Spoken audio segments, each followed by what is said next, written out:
My name is Margaret Holloway, and I've learned the hard way that age doesn't make you invisible.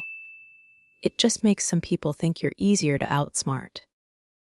That morning, I stood in my kitchen gripping my coffee mug with both hands, like it might float away if I let go. The room was warm from the sun pouring through the bay windows, but my palms were cold. Across from me sat my daughter, Lena, her cheeks still glowing from the wedding just 2 days ago. Her ivory blouse looked like it had been steamed that morning, probably by the hotel staff. She always loved looking polished, always wanted things to feel just right. And beside her, with one arm lazily draped along the back of my antique couch, sat Derek Wynn, my new son-in-law, smiling that too white smile, the kind of smile that never quite touches the eyes. Then he reached into his leather satchel and slid a thick envelope across the coffee table. My name is Margaret Holloway, and I've learned the hard way that age doesn't make you invisible. It just makes some people think you're easier to outsmart. That morning, I stood in my kitchen gripping my coffee mug with both hands, like it might float away if I let go. The room was warm from the sun pouring through the bay windows, but my palms were cold. There was something in the air, a shift, a crack in the quiet I hadn't felt since my husband passed. Across from me sat my daughter, Lena, her cheeks still flushed from the wedding 2 days earlier. She was glowing in that new wife way, a glow I recognized from my own younger days. Before time and reality dulled the shine, she wore a crisp ivory blouse and soft pink lipstick. Everything about her looked polished, purposeful. And next to her, lounging like he belonged in the middle of a family portrait, sat Derek Wynn, my new son-in-law. His smile was wide, too wide, and his hand rested a little too confidently behind Lena's chair. Then he reached into a sleek leather satchel and pulled out a thick envelope. He slid it across the coffee table like it was a plate of muffins. "It's nothing serious," Derek said, flashing those overly whitened teeth. "Just a little something to keep things tidy in the long run. Legal stuff, asset planning, future alignment, all the boring grown-up talk." I didn't move, didn't touch the envelope, didn't blink. Lena leaned forward eagerly, placing her hand gently over mine. "Mom, it's just a formality. Derek's brilliant with finances. We're working on setting up a trust for when we have kids and build our future. You understand, right?" I forced a smile, the corners of my mouth tight. "I see," I said. "It'll make everything easier," she added. "Of course," Derek chimed in, standing up and grabbing their coffee cups like he lived here. "We're off to Cannon Beach for the honeymoon tomorrow, but this will save time down the road." I nodded again. Still didn't touch the envelope. They left 15 minutes later, after hugging me, thanking me for the beautiful wedding gift. A framed photo of Lena and Charles, her father, fishing when she was 6. The real gift hadn't been mentioned yet, and I hoped it never will. I waited until I heard the sound of their car turning down the long gravel driveway. Then I walked over, sat in the armchair Charles used to read in, and opened the envelope.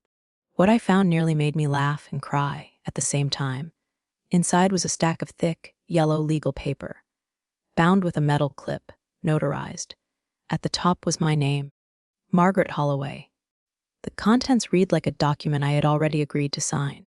It authorized the creation of a multi-generational family trust, allocating a significant portion of my assets into a shared structure, conveniently managed by Derek Wynn and his private advisor, based in some faceless office in Portland. I read it twice, 3 times. I wasn't just being asked to join their financial future. I was being asked to fund it, and the worst part, there was a clause that suggested this contribution would be assumed to come from existing inheritances and unallocated liquid estate funds. They didn't know. Neither of them knew. I had inherited $4.2 million when Charles passed. No one knew, not even my bank, not in full. I had moved the money slowly, quietly, into a private holding account under my maiden name, Margaret Denton, and through a blind trust tied to an old land fund we never used. I hadn't told Lena. I hadn't even told Ellie. Not until later. Because I didn't want money to change anything between us. I wanted to be seen as Mom, not Margaret the benefactor. And thank God for that silence. Because now I knew what Derek was after. That night, after 2 glasses of Syrah and half an episode of a true crime show I couldn't even follow, I called the only person I trusted, Ellie Brooks. We met in 1975 at Oregon State, both young, both stubborn. She studied law, I studied literature. We both fell in love with impossible men. She answered on the second ring. "Margaret," she said, her voice already alert. "You never call after 10 unless you're hiding a body." "I might be," I said. "A financial one." Then I told her everything. From the envelope, to the signatures, to the quiet gleam in Derek's eyes when he talked about alignment. Ellie listened, said nothing. Then finally, "How fast do you want him buried?" I laughed, tired, hollow. "I want to know what he'll do when he thinks I'm vulnerable." There was a pause. "Then you need a decoy." Ellie was always fast. By Tuesday afternoon, she delivered a forged document. It was airtight, professional. It detailed a false inheritance, just under $180,000, with a visible transfer trail to a modest account in my real name. It wasn't hidden. I left it out, casually on my desk, not obvious but findable, the kind of thing someone might accidentally notice. Then I waited. Day 1, nothing. Day 2, nothing. On day 3, I received an alert from my old community bank, the one I hadn't touched in over a decade. There had been a login attempt from an unknown device using my maiden name. My breath caught in my throat. Only 2 people alive ever knew that name was tied to that account. Me and Charles, which meant someone had guessed, or Lena had said something. Either way, Derek was sniffing. He had taken the bait. The next morning, the doorbell rang. It was 9:05 a.m. Standing on my porch was a young man in a slim charcoal suit, holding a leather briefcase like a prop. Hermes's. Holloway. "Yes, my name is Nathan Coulter. I'm here representing Derek Wynn and his wife Lena regarding a supplemental financial document. They'd like you to review and sign by Friday." I crossed my arms. "I'm not signing anything without my legal team reviewing it." His smile wavered. "Of course. May I come in to explain the details?" I shouldn't have let him in, but curiosity and pride are dangerous motivators. "Fine," I said. 5 minutes. He walked in like he owned the place. Opened the briefcase on the dining room table.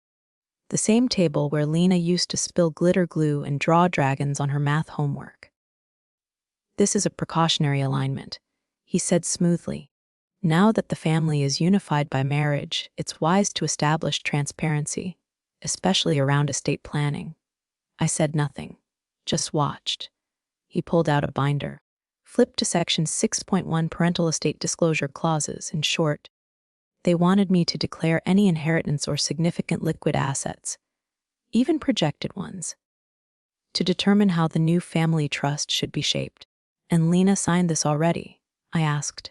He nodded. I looked at the signature. It was rushed, uneven, like she hadn't read a word. "I'll have my attorney look it over," I said, standing. "When can we expect a response?" "You'll have it," I said, "when I decide to give it." That evening, I sat in my sunroom, sipping tea that had gone cold. A copy of Wuthering Heights sat on my lap, unread. I kept thinking of Lena, little Lena, the girl who used to hold my hand and cry during thunderstorms. The one who brought me flowers when Charles had his first heart scare. The one who said she'd never let a man come between us. And now, here we were. I picked up my phone. "Sweetheart," I said when she answered. "When are you two getting back from the beach?" "Tomorrow afternoon," she said. "Why?" "I was thinking of taking you both out to lunch. Just the 3 of us."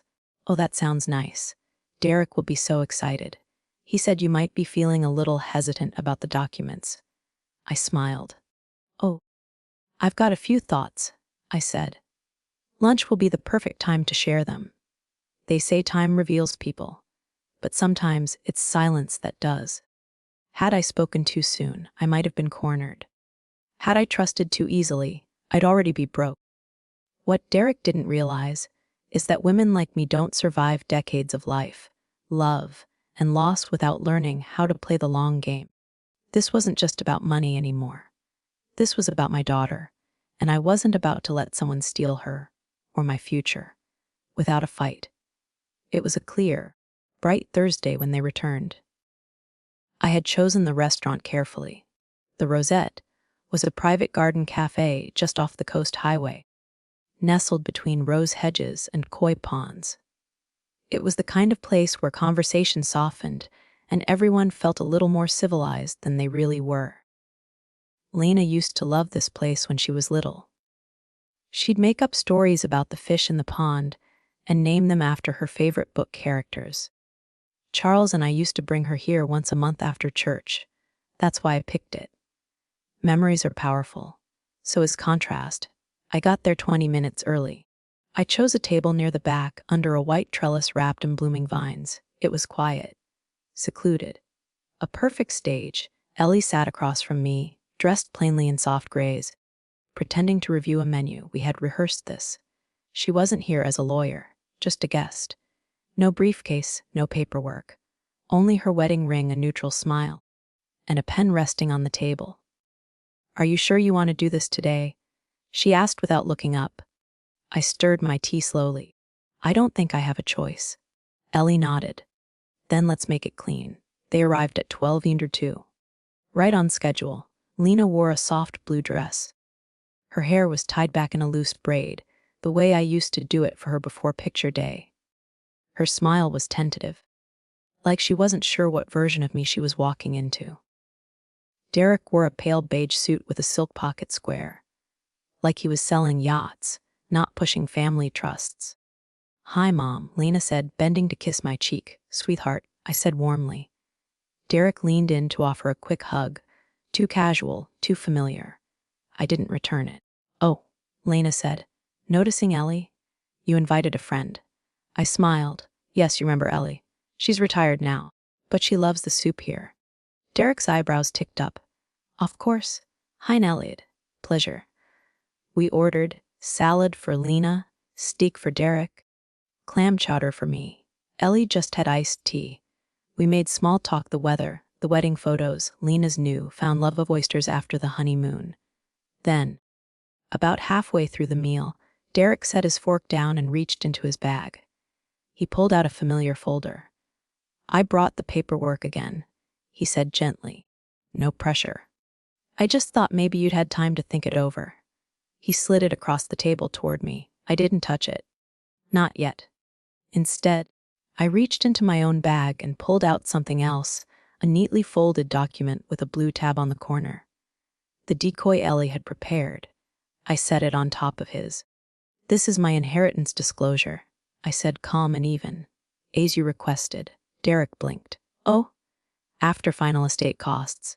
Charles left me about $180,000, I said, most of which is already tied up in a simple retirement annuity. Lena looked confused. "What?" I thought there was more. I looked at her softly. "Your father had debts I didn't want to burden you with." She nodded slowly, her lips parting but saying nothing. Derek kept his smile in place, but I saw the shift, the micro-expression. His eyes flicked to the document, then away. "That's very generous of you to even consider contributing," he said. "I'm not contributing," I said. "I'm disclosing, per your request." Ellie took a sip of tea, watching silently. There was a long pause. Then Derek laughed lightly, forced. "Well, it's all just planning, right? No harm in preparing." "No harm," I agreed, folding my napkin slowly. We moved on, talked about travel, the local art fair. Lena showed me a few photos from their trip. She looked genuinely happy in most of them. But in a few, I noticed something subtle, a hesitation in her eyes. Like she was performing. I knew that look. I'd worn it once, years ago, before I left home at 19. When the check came, I paid without asking. Lena hugged me tightly. "Thanks for lunch, Mom. Anytime." "Sweetheart." Derek gave me a firm handshake. "We really appreciate your openness," he said. I nodded, but said nothing. As they walked toward their car, Ellie leaned in. That went well. Too well, I said. And I was right. 2 nights later, I was in bed reading when my phone lit up. A message from Brookside First Bank. Suspicious login attempt flagged user, Margaret Denton. Device ID unrecognized. I sat up. It was the decoy account.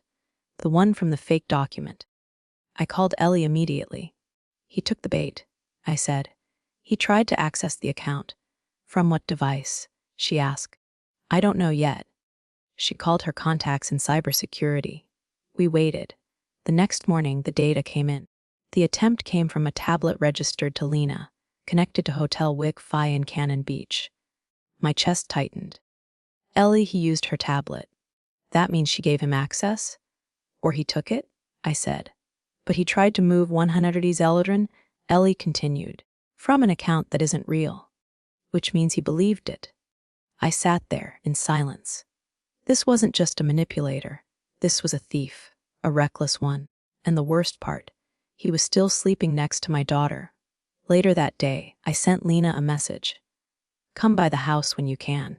Just you. I made that lemon cake you love. She responded 10 minutes later.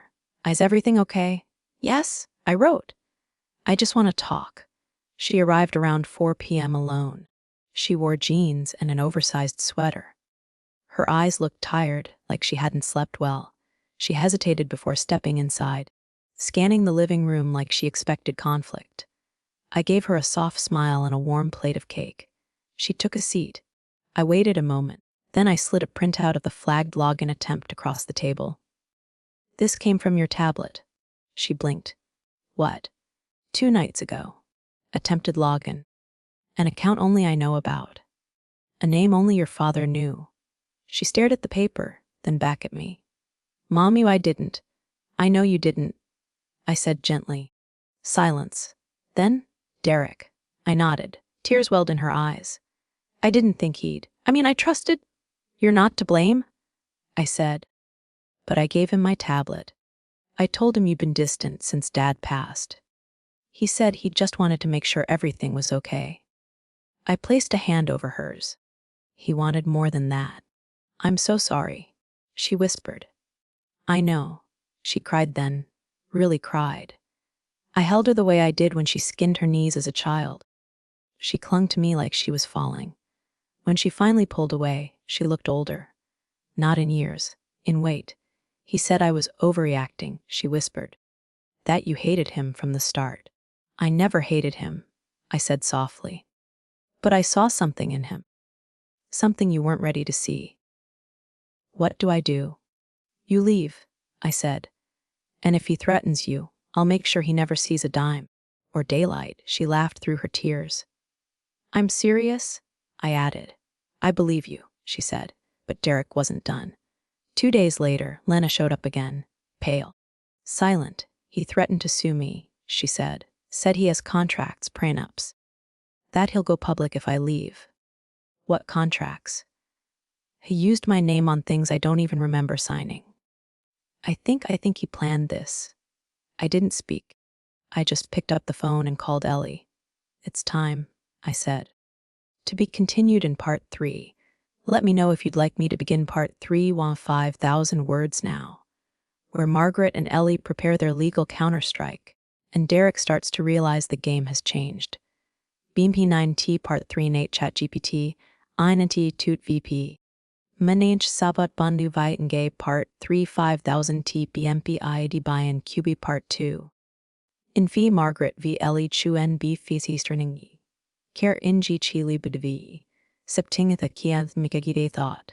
Lena Kaple Kiat Enanaten Ella Die. Ellie arrived that evening with a bottle of red and a folder thick enough to break bone. She always did know how to blend comfort and war in one visit. Lena sat quietly on the couch, knees tucked to her chest like she used to when she was 11 and afraid to admit she'd broken something. I had just poured tea when Ellie laid the folder on the table. This, she said, is everything we need to end Derek Wynn's golden career as a manipulator. Lena looked at it, then at us. I still can't believe this is happening.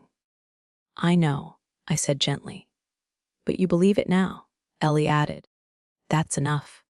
Inside the folder were screenshots of every login attempt from Lena's tablet, linked to IP addresses, timestamps, and geo-coordinates. Also included metadata from the forged contracts, dates of edits, versions, and inconsistencies in Lena's signature across various documents, some of which she'd never even seen. At the very back, clipped to a printed photo, was a USB stick. "What's that?" Lena asked. Ellie grinned. "Your wedding reception. Specifically, a little toast your husband made when he thought the camera was off." I hadn't planned to use the video at first, but after Lena's tears, after seeing her shattered belief that love could make someone better, I changed my mind. I had spent a lifetime teaching her that kindness matters, that patience and understanding could fix even the hardest things. But I forgot to teach her about the Derek Wynns of the world, men who see kindness as a map, not a virtue, a map to your weaknesses, to what they can take. I would never make that mistake again. We watched the video together that night. It was grainy, shaky, someone's phone had caught it. The angle was off, but the audio was clear. Derek, standing in a circle of groomsmen, his glass raised. He was laughing, a little too loud. Then one of his friends asked, "So what now, bro? You married rich?" And Derek, God help him, smirked and said, "Not yet, but give me a month. You'll see." The laughter that followed made my skin crawl. Lena froze. Her breath caught in her throat. "That was 2 days before he gave me the envelope," I said. Lena stood abruptly and walked out onto the porch. I gave her a minute. Then I followed.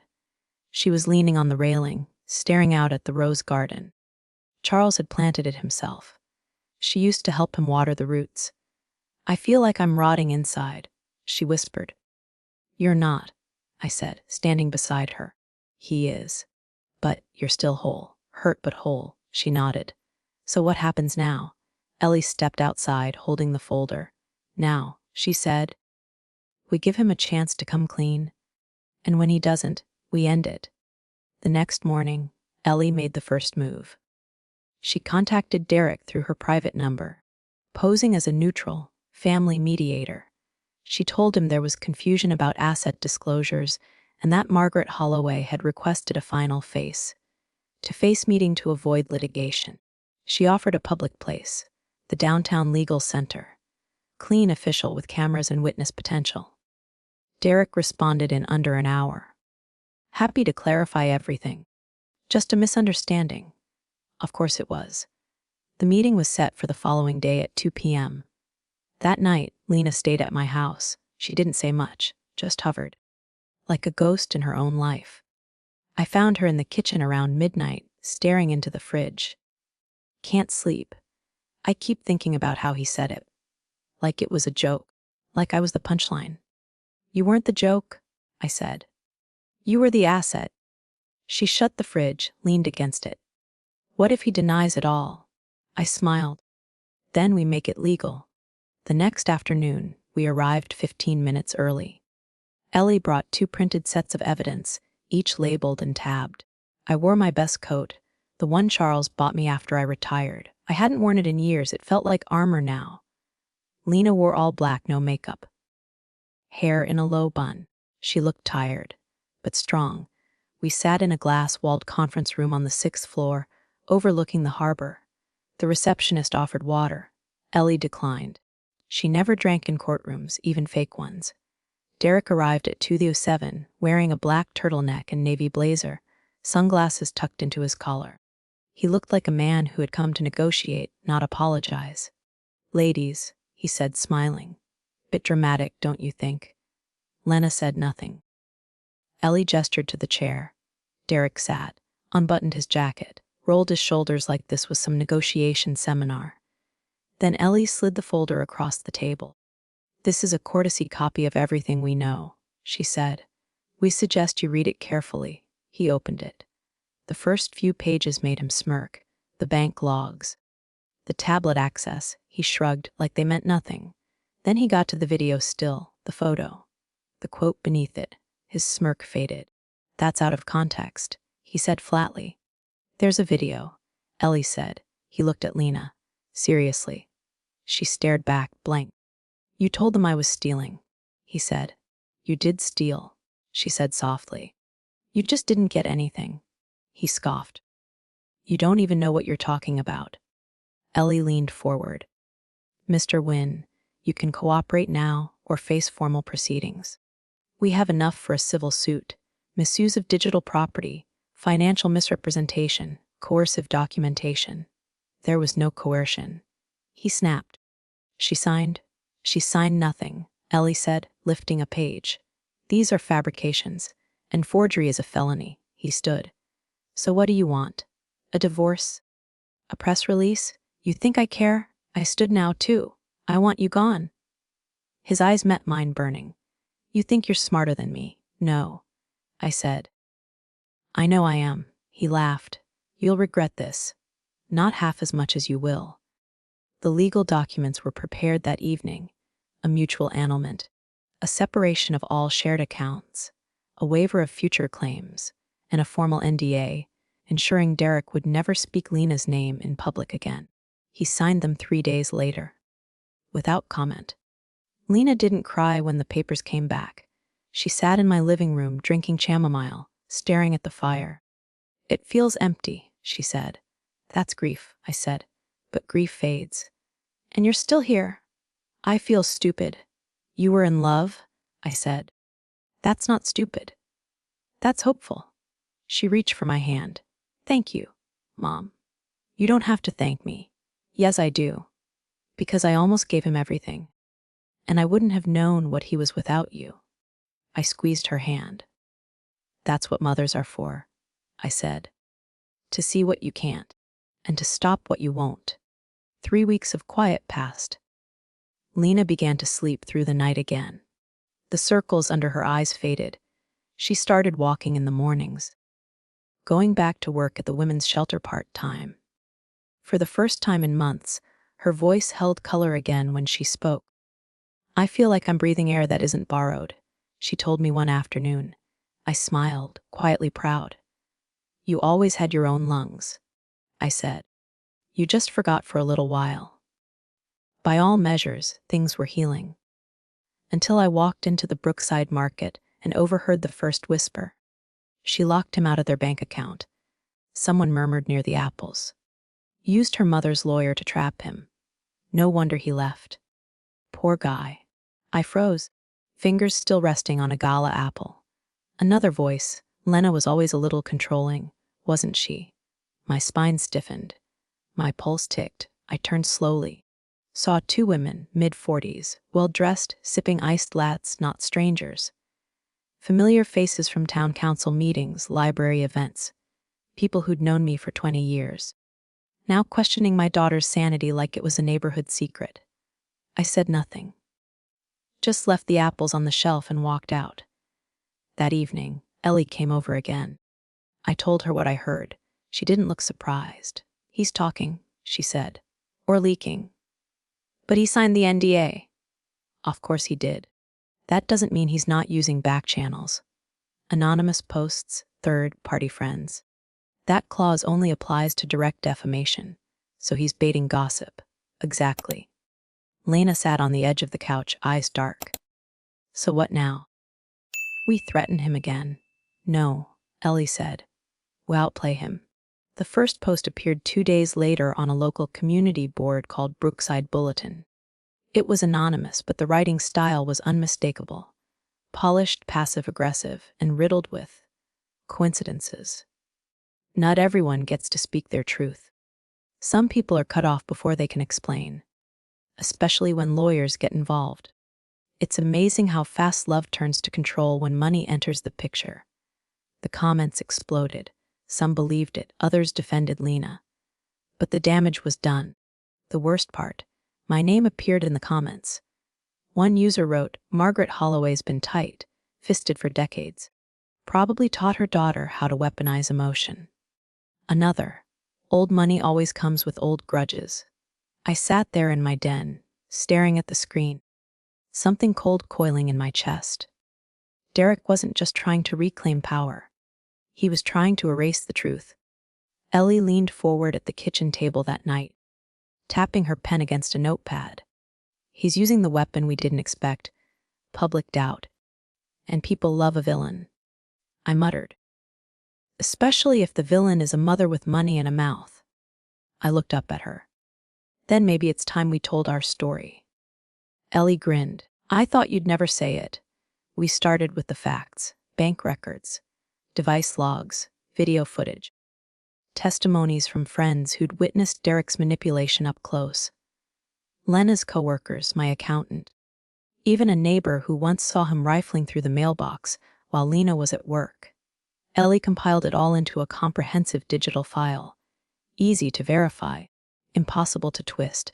Then we contacted someone unexpected, Jesse Rowan, a former student of mine, now a local podcast host with a devoted following.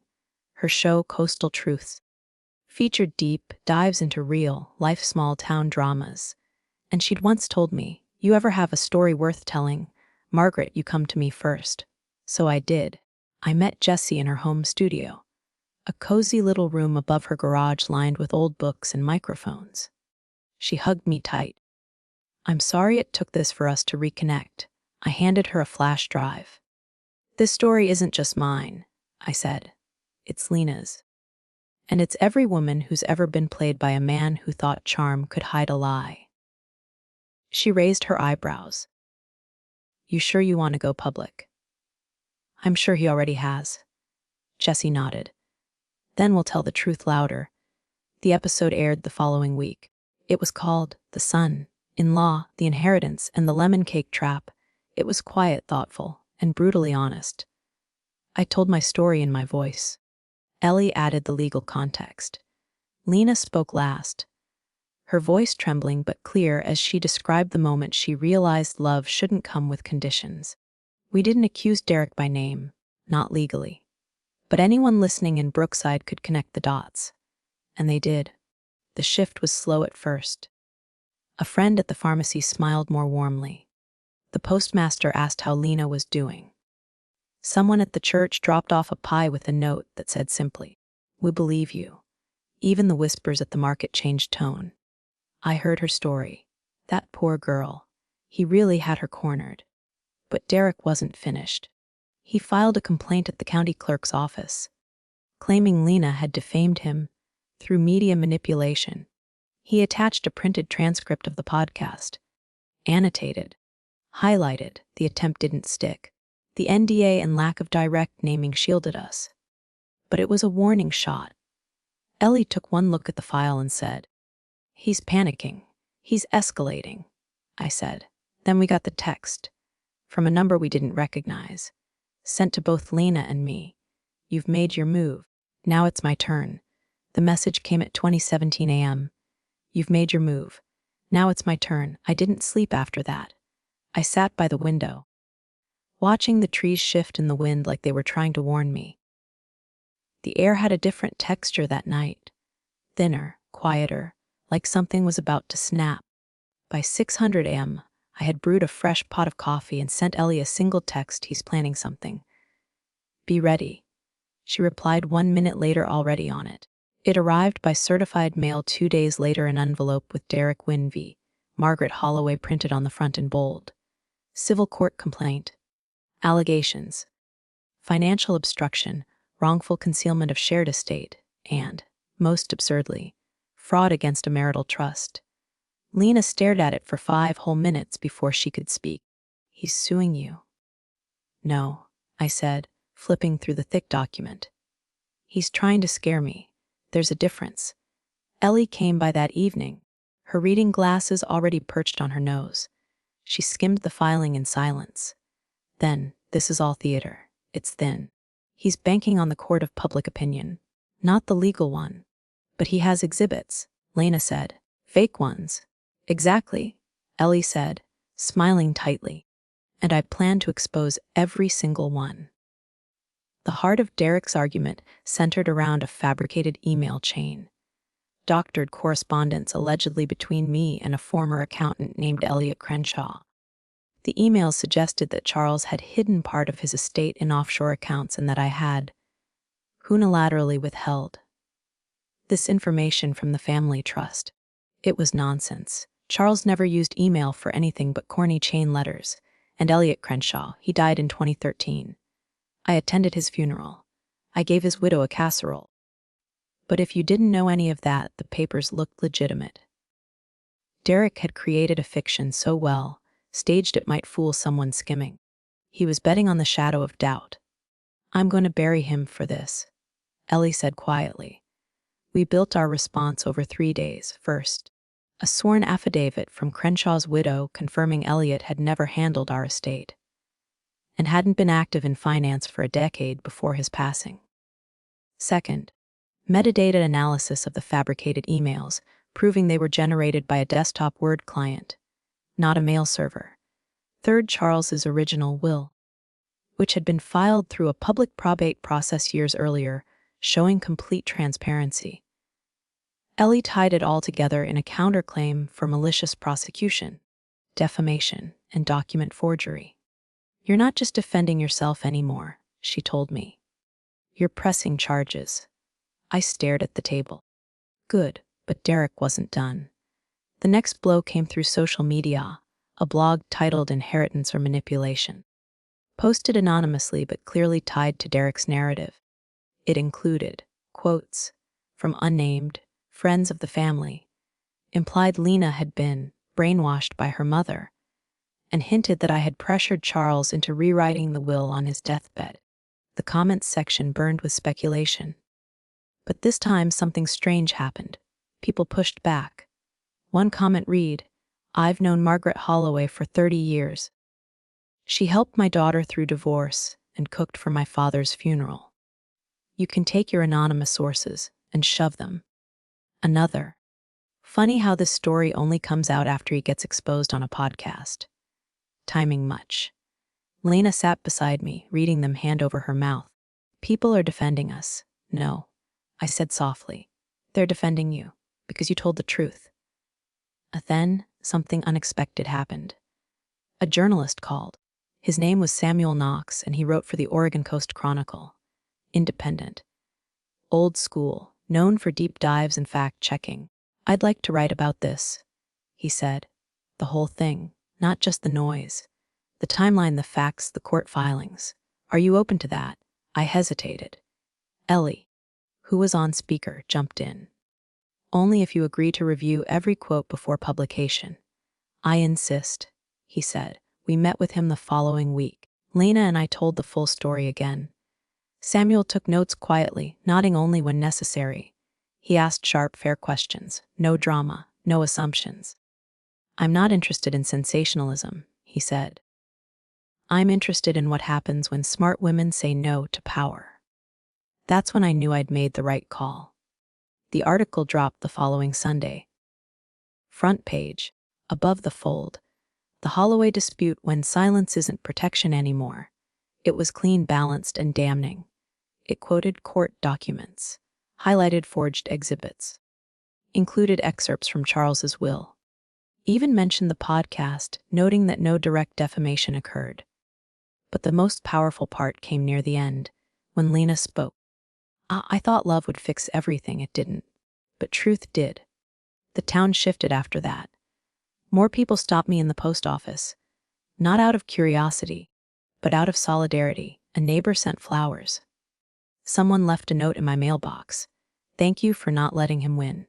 2 days later, Derek's lawyer reached out for settlement. He wanted to resolve the matter privately, with mutual withdrawal of claims. Ellie laughed for a full minute after reading the letter.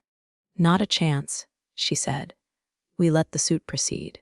On the day of the hearing, Lena wore the same black dress she'd worn to sign the annulment. I wore my retirement pin on my coat, Charles's initials engraved in the gold. Derek showed up in gray, hair slicked, no tie. He didn't look at us. The judge read through the filings, took everything in. Then Ellie stood, calm and devastating.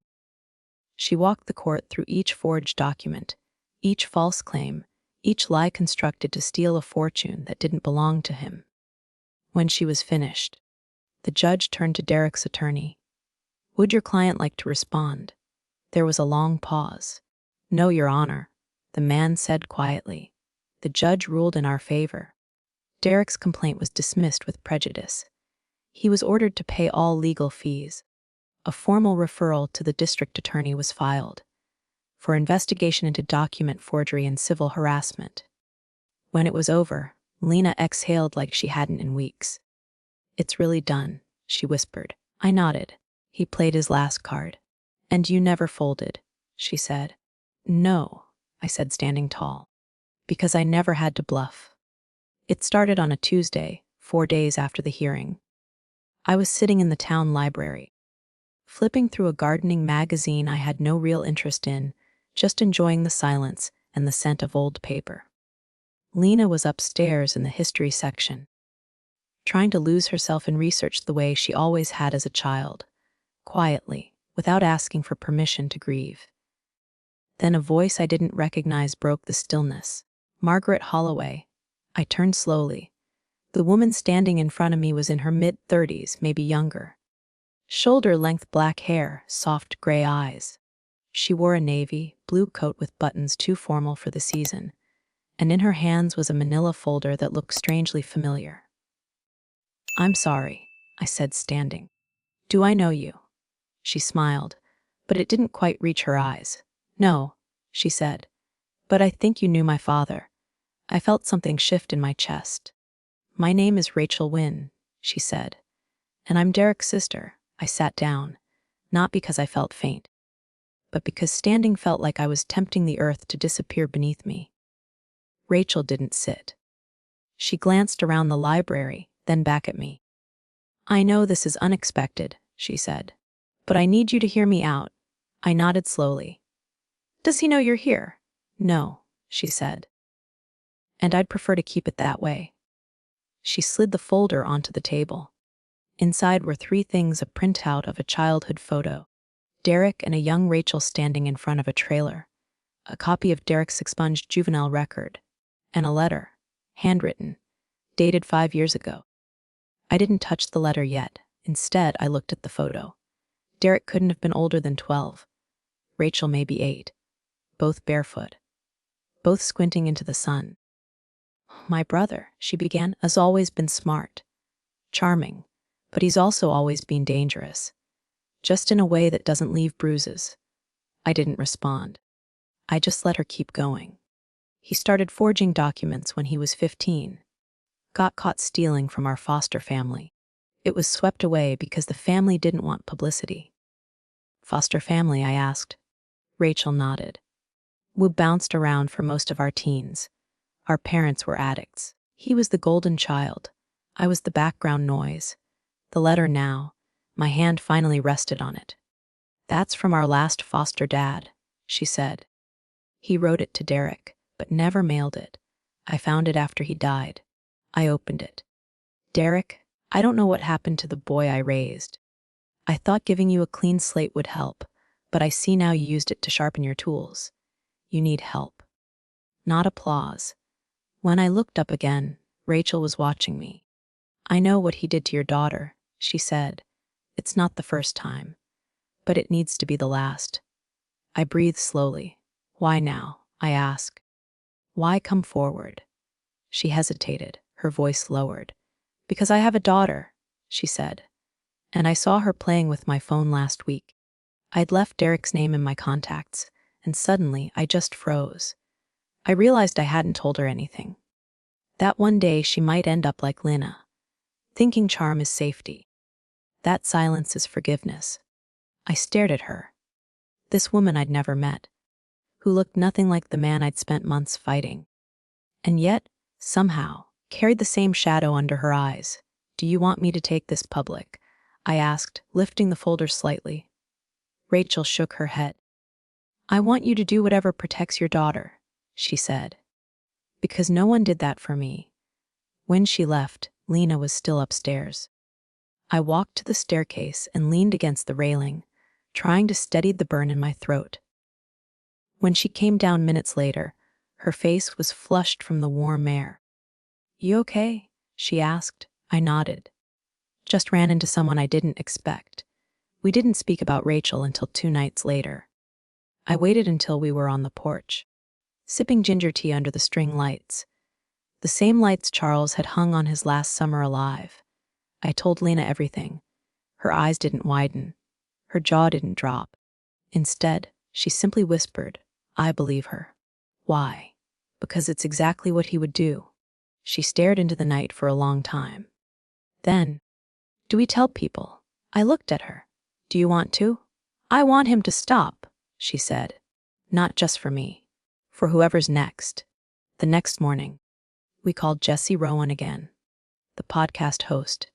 We didn't give her the full contents of the folder, but we gave her the thread, the origin, the past no one had dared pull before. And then we did something I never thought I would. We invited Rachel back. The new episode aired 1 week later. Bloodlines and red flags. The other side of Derek Wynn. Rachel's voice was calm, but tight in places. You could feel the history weighing down every word. She didn't accuse. She recounted.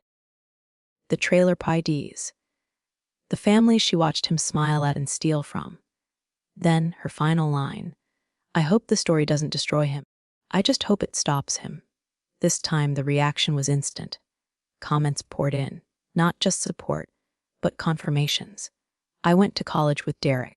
He dated a girl 3 years younger. Left her with debt and a fake name. My uncle rented Derek a guest house. He broke the lease and took the electronics. Brookside isn't his first stop. The internet did what it always does. Connect, compile, and claw into the truth. By the end of the week, Derek had deleted his LinkedIn, locked his Instagram, and disconnected his business website. A final flicker in the dark before disappearing. Lena sat with me on the back steps the next evening. We didn't talk for a while. Just watched the shadows move across the grass. Then she asked, "Do you think he ever loved me?" "At all." I didn't answer right away. "I think he loved what you gave him," I said. "But not what you are." She nodded.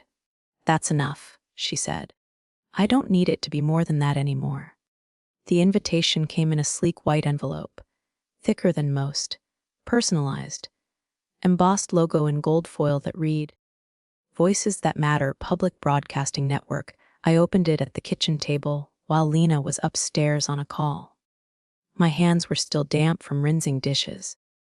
Inside was a formal letter addressed to Ms. Lena Holloway, inviting her to appear as a featured guest on the upcoming televised segment titled "Breaking the Silence: Women Who Fought Back." I read it twice. Then I set it down and walked slowly to the base of the stairs. "Lena," I called. A moment later, she appeared at the top of the stairs, phone still in hand, eyes alert. "Everything okay?" "I think you should read this," I said, holding up the envelope. She read the letter 3 times in silence. Then she exhaled, long and shaky. "Do you think I should do it?" she asked. I didn't answer right away. "I think," I said slowly, "you already did the hard part. This is just turning the volume up. But it'll be national, Mom. People from everywhere. It won't just be Brookside whispering in markets anymore." "You're not the one who should be ashamed," I said. "Let them watch." She nodded. Not with certainty, but with courage. They flew her out 2 weeks later. The segment was filmed in a studio in Portland, a sleek, minimalist set, dark velvet chairs, warm lights, an audience of 60, mostly women. I sat just off camera, heart pounding harder than I expected. Ellie was next to me, hands folded, her expression unreadable. Lena walked onstage in a black blazer, hair pinned up, face calm. The host, Avery Linton, introduced her gently, a former counselor, a daughter, a survivor of financial manipulation and emotional betrayal. "Please welcome Lena Holloway." There was polite applause, then silence.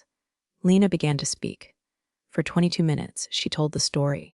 From the honeymoon trust request, to the forged contracts, to the silent unraveling of a marriage built on charm and deception. She didn't cry. She didn't rage. She just told the truth. And in the quiet between her words, I could feel the room holding its breath. Then Avery asked, "What would you say to women watching this who think they're crazy for suspecting something's wrong?" Lena smiled faintly. "I'd tell them, you're not crazy. You're just seeing what he hoped you'd miss." The crowd stood when it was over. I did too, my hands trembling as I clapped. Ellie didn't cry, but her jaw clenched the way it always did when something mattered. Backstage, Lena hugged me so tight I could barely breathe. I didn't know I could say all that out loud, she whispered. You always could, I said. You just finally had an audience. But the show wasn't the end. It was only the beginning. 3 days after the episode aired, I received a letter in the mail. No return address. Inside was a single sheet of lined paper, written in shaking cursive. You don't know me, but I know him. And I think it's time you knew the rest. Celeste. When I sat down slowly. Then read it again. Celeste.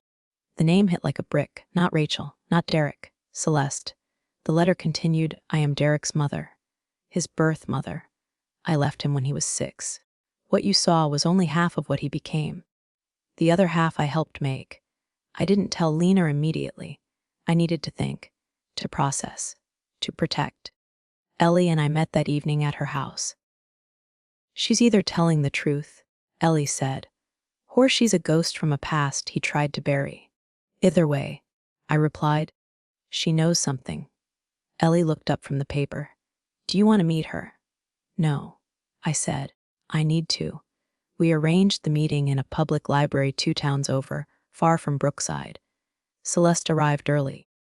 She wore a long gray coat and a scarf pulled tight around her throat, though it was nearly 70 degrees outside. Her hands shook when she reached for mine. I'm not here to defend him, she said first. I'm here because I saw your daughter on TV, and I knew I couldn't stay silent. I nodded, cautious but open. She unzipped her purse and pulled out a small plastic bag, inside an old cassette tape. This, she whispered, is his father. The last message he left before everything fell apart. I didn't touch it. Celeste wiped her eyes. Derek wasn't just broken by the system, she said. He was taught that women are doors to money. That control means love. And he learned it from me and his father. My chest tightened. She continued, used him. We used each other. And when I ran, I told myself it would save him. But all it did was leave him half, finished and fully dangerous. Later that night, I sat in the study. Staring at the cassette, I still had Charles's old tape player. I pressed play, at first static, then a low, raspy male voice. Derek, you listen to me now, boy. You get what's yours. You don't ask, you take. Nobody gives you a damn thing unless you make a numb afraid not to. I stopped the tape. That was all I needed. I called Lena the next morning. We sat at the dining table, sunlight slanting across the wood. I need to show you something, I said. She listened, watched, took it all in. When I finished, she said nothing for a long while. Then do you think she came forward to clear her conscience?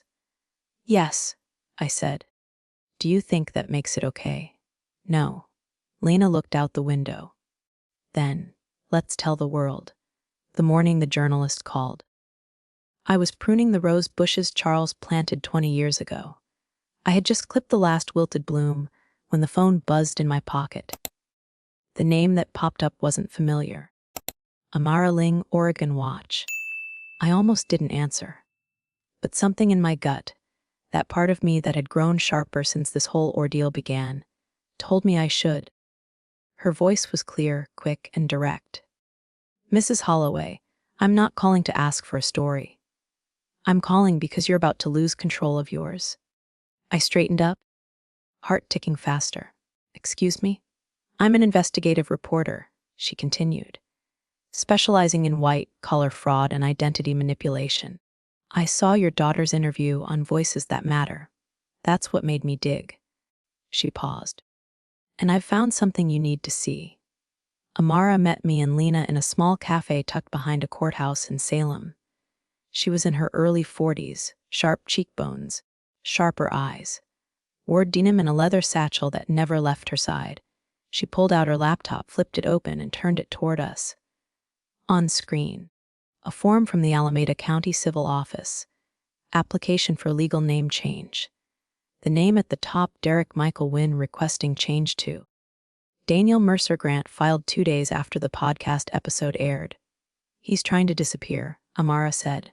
He's moving south. New identity, new records, new story. Probably planning to reinvent himself before the legal dust settles. Lena leaned back in her chair, pale. And the system allows this, I asked. In most states, unless there's a pending criminal charge, name changes are still legal, Amara said. Especially if they're done under the pretense of personal safety. Safety. I scoffed. He's claiming he's a victim of online harassment, she said, and he's calling it financial defamation. Lena's voice was hoarse. So he gets to be the victim now. No, I said. Not if we speak louder. We made a decision that night. No more whispers. No more waiting. We would release everything, the audio tape from his father, Rachel's sworn statement, screenshots of the fake blog Derek used to smear us, the forged trust documents. And now, thanks to Amara, the name change filing. We wouldn't go to a podcast.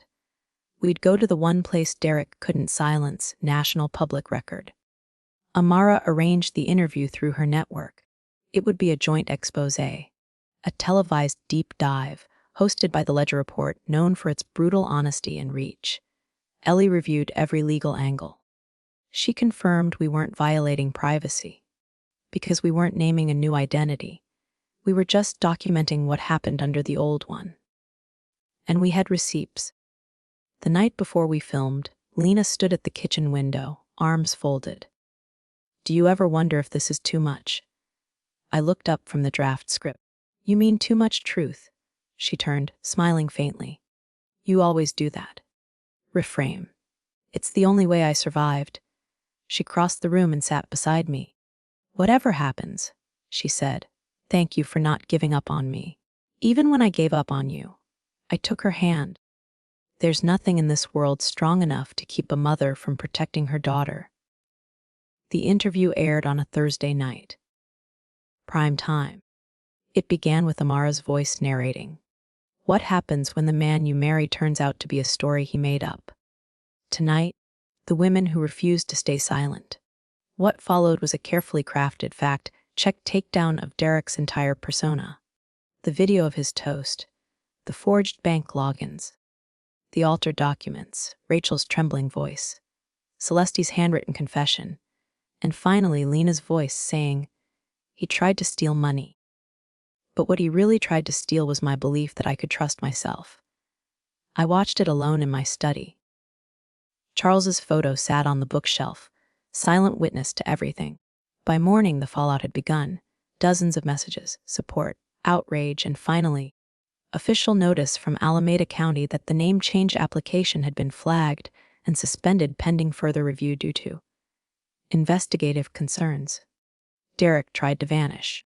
But this time the world was watching. Lena started volunteering again 3 weeks after the interview aired. She chose the Haven Outreach Center, a quiet, underfunded building near the edge of town that served women and teens affected by emotional abuse, financial manipulation, and recovery from coercive control. She didn't ask my permission. She didn't explain. She just said, it's time I gave what I needed back then. And I knew better than to argue with that kind of clarity. She began slowly, sorting supplies, organizing donation boxes, cleaning intake forms. Then one Friday she called me from the office. Her voice was strange, hollow but alive. Mom, I think I found something. I met her at the center that afternoon. She sat on the front steps, pale. Her clipboard was clutched tightly in her lap. I hadn't seen that look on her face since the day she found out about the fake bank login. This girl, Lena said softly. Her name is Mila Grant. I sat beside her. She's 13. Came in with her mom last week after they fled a live-in boyfriend who drained their account. The mother's story, it's almost word for word what I lived. Same pressure, same charm. I didn't speak. Not yet. She described him. Lena continued. Said his name was Daniel. Daniel Mercer Grant. I froze. That's the name change Derek filed. Lena nodded, barely breathing. She said he's moved on. New town, new woman. And now a daughter. We requested a confidential meeting with Mila's mother, Tessa, the following morning. Tessa was in her early 30s, worn down, visibly guarded. She wore long sleeves and avoided eye contact, but she trusted Lina instinctively, immediately. He was so good at being good, Tessa said, voice shaking. Like he knew how I needed to be seen. Even Mila liked him, at first. Did he say where he came from? I asked gently. He said his last girlfriend ruined him. That her mother was a controlling narcissist. That they tried to take everything he built. I felt Lina stiffen beside me. He said he changed his name because he wanted a life without women who lied. Lena whispered, "Did he ever mention Oregon?" Tessa shook her head, only that he hated small towns. We didn't tell Tessa everything, not yet, but we recorded the interview with her consent, passed the footage to Ellie. She immediately flagged it with the district attorney. "This," she said, "is the evidence we were missing. Proof that Derek didn't stop. He just started over." That night, we received an envelope, no postmark, hand-delivered. I found it tucked inside the storm door at 8:13 p.m. It was thick, cream-colored. Addressed simply to Margaret inside a letter. Handwritten, "You win. But you don't understand me. You never did. You saw the outcome, not the cause. You saw the greed. Not the hunger. I never wanted your money. I wanted what Charles left behind, security. Legacy. The version of fatherhood I never had. And she gave it to me for a while. Lena, she believed. And then you took it. And maybe you were right too. Maybe you always were. But it's too late now. Because Mila already believes I'm someone worth keeping." I handed the letter to Ellie the next morning. She didn't say anything. She just exhaled long and slow. "He's not running anymore," she said.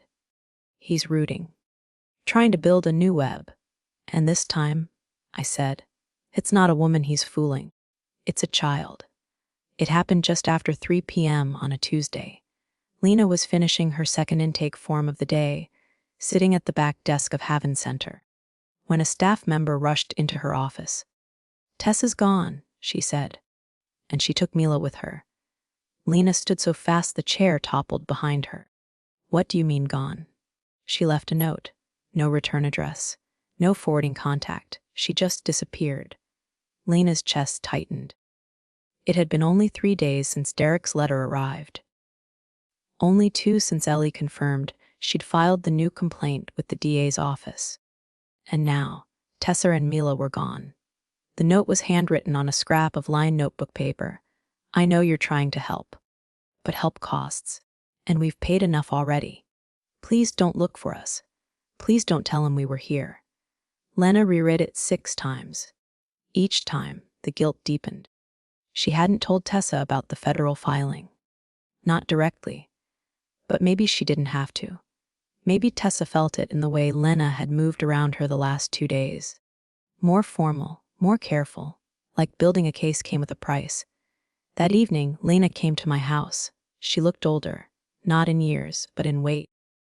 She sat at the kitchen table, running her thumb over the rim of her mug like it might keep her steady. "If I had told her everything," she whispered. "She might have run sooner," I said. "Or not at all. She was starting to trust me, Mom. And now I'm part of what scared her." I didn't have a response. Because it was true. Meanwhile, Ellie had gone silent. She didn't respond to calls for nearly 2 days.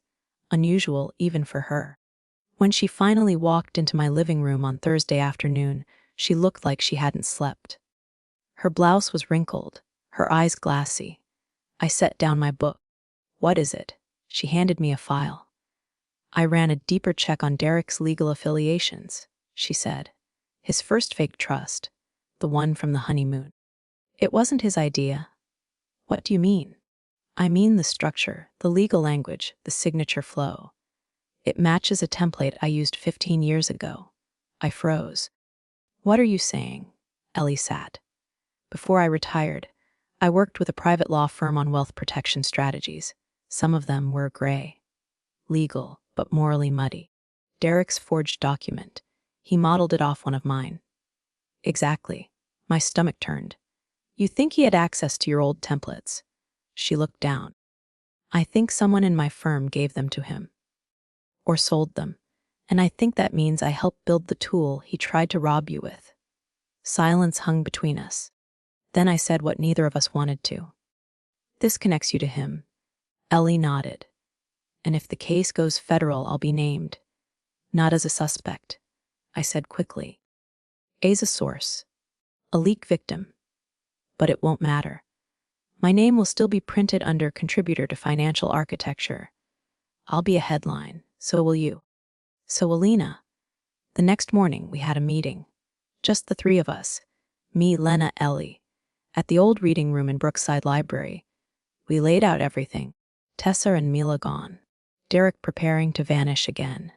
Ellie's legal connection to the forged structures. The federal filing that could now unravel not just Derek, but everyone involved. Lena said at first, "We can't do this halfway anymore." I nodded. So what do we do? Ellie, for once, had no easy answer. Then Lena took a breath. I say we finish what we started, even if it costs. She looked at Ellie.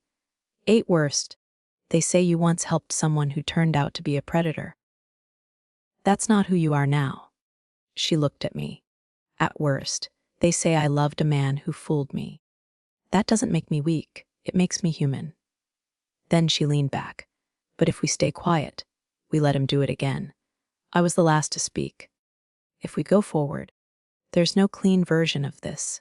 I don't need clean, Lena said. I need closure. That afternoon, we refiled everything. With full transparency. Including Ellie's template source. Including Derek's letter.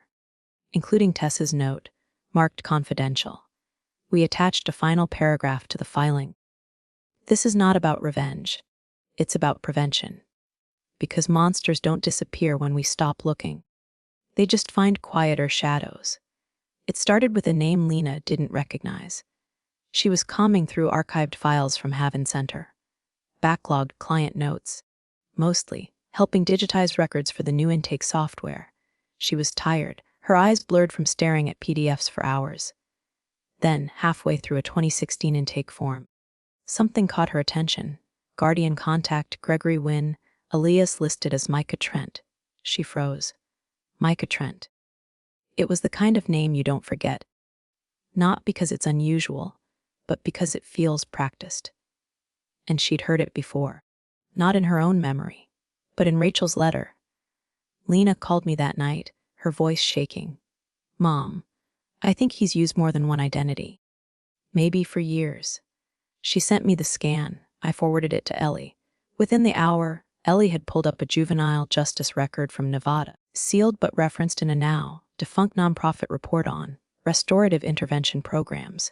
It named a boy, age 14, placed into emergency foster housing after being removed from a trafficking ring, run, shockingly, by his own cousin.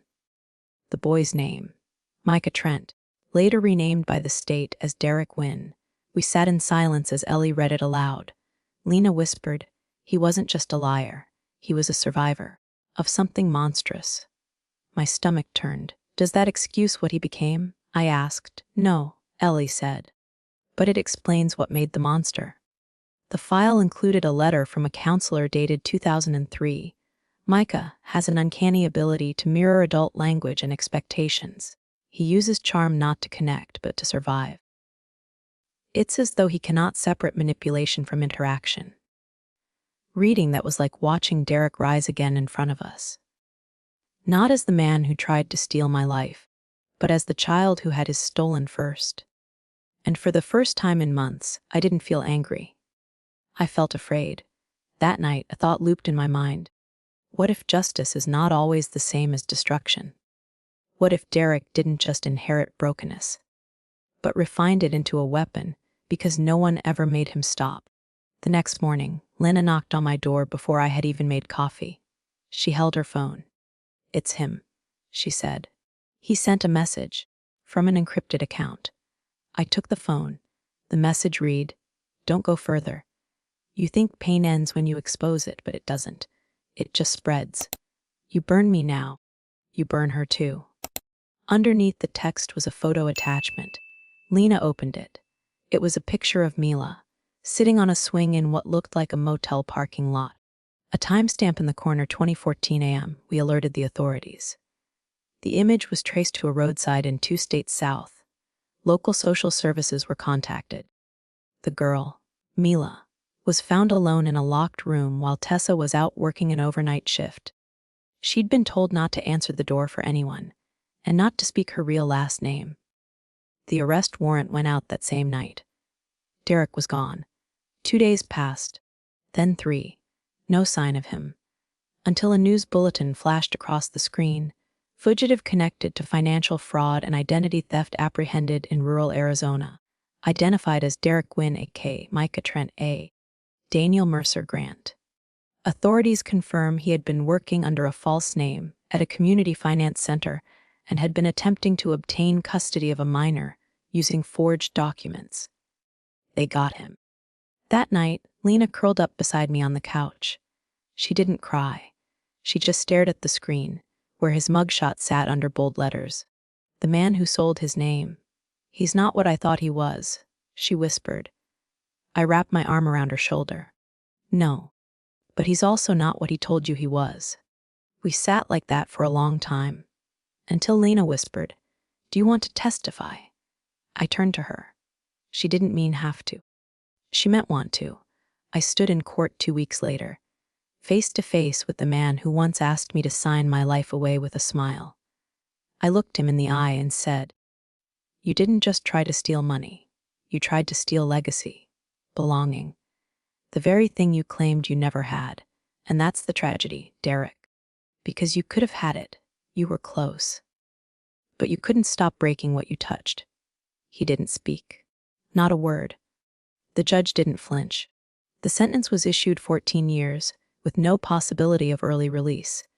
The invitation came printed on thick ivory cardstock, embossed with the seal of the National Child Advocacy Summit.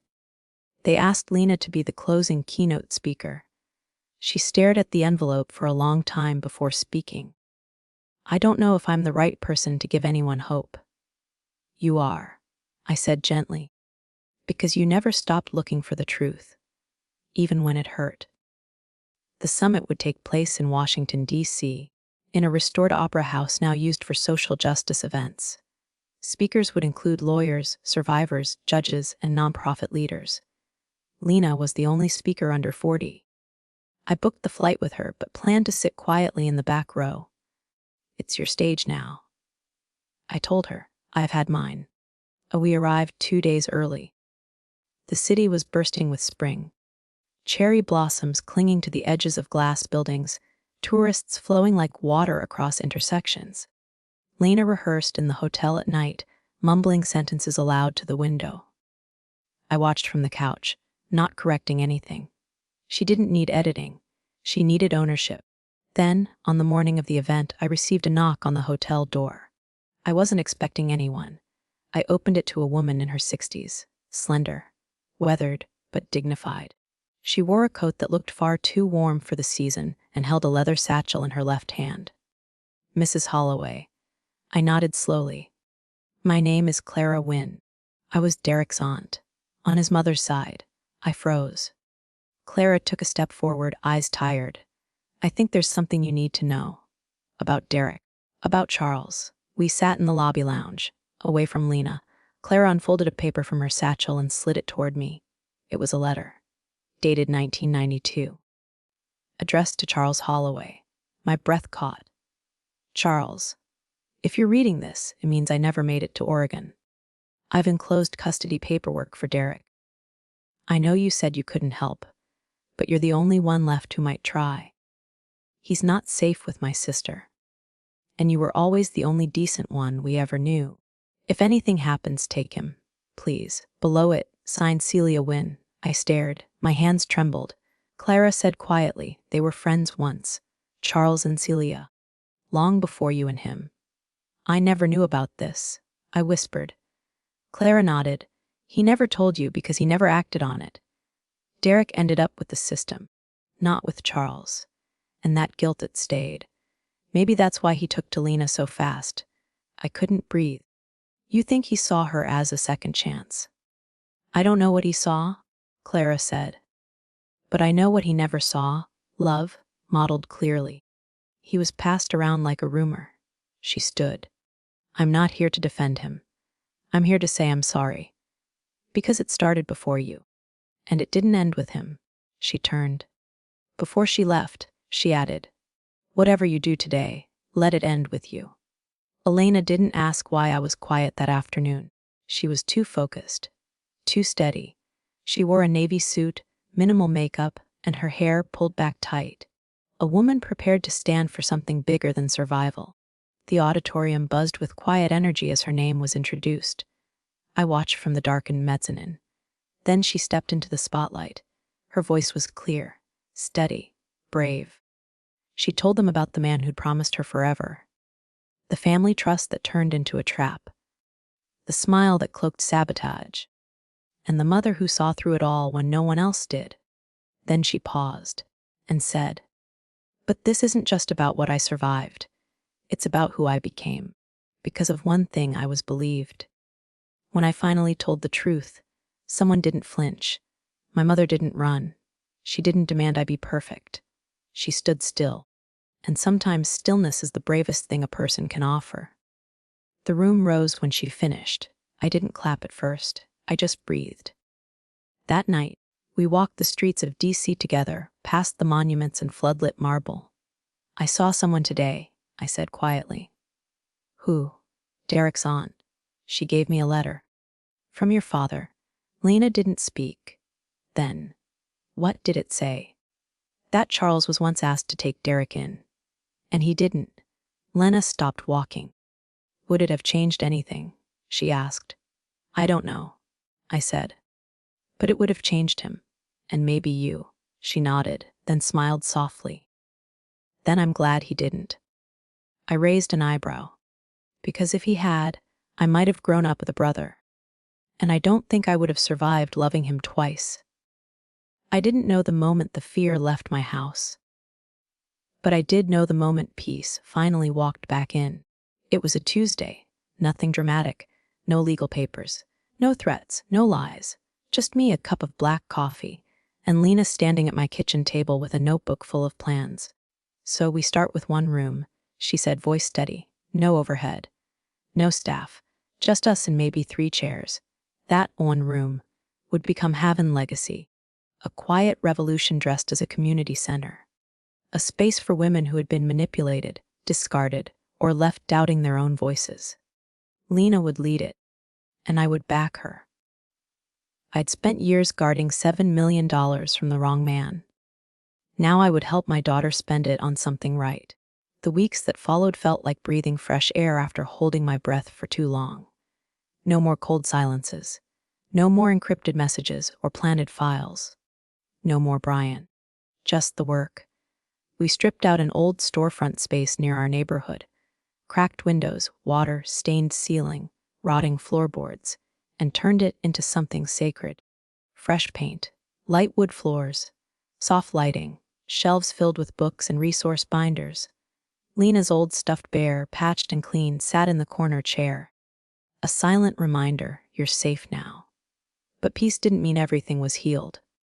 One evening, while sorting old boxes from the attic, Lena found a letter, one she hadn't opened. It was from Charles, her father. I was angry when he died, she admitted, holding the unopened envelope. I blamed him for leaving, for being the first man to disappear. She looked down. And then Brian, well, I just couldn't open it. I didn't say anything. I just sat with her on the floor and held her hand. Some wounds don't need words. They just need space. That night, I heard her crying behind her bedroom door, softly. Then the sound of paper unfolding. Some doors must be opened alone. One morning, a girl about 19 walked into our office. Thin, shaky, hoodie 2 sizes too big, backpack stuffed to the brim. I heard this was a place where people believe you, she whispered, even if no one else does. Lena stood and opened her arms without hesitation. We believe you before you even tell us. It took everything in me not to cry, because that, right there, was the victory. Not a courtroom win, not a settlement, not a zeroed-out bank account, but a safe space created by my daughter for girls who needed to be believed. And then came the letter from Brian's lawyer. A single page. No threats, no lawsuit. No contact request. Just a one-sentence line. My client has no further interest in pursuing legal action and has since relocated out of state. No apology. No closure. Just silence. Lena read it, ripped it in half, dropped it into the shredder without a word. I guess that's the last of him, she said. I looked at her, standing tall, unflinching.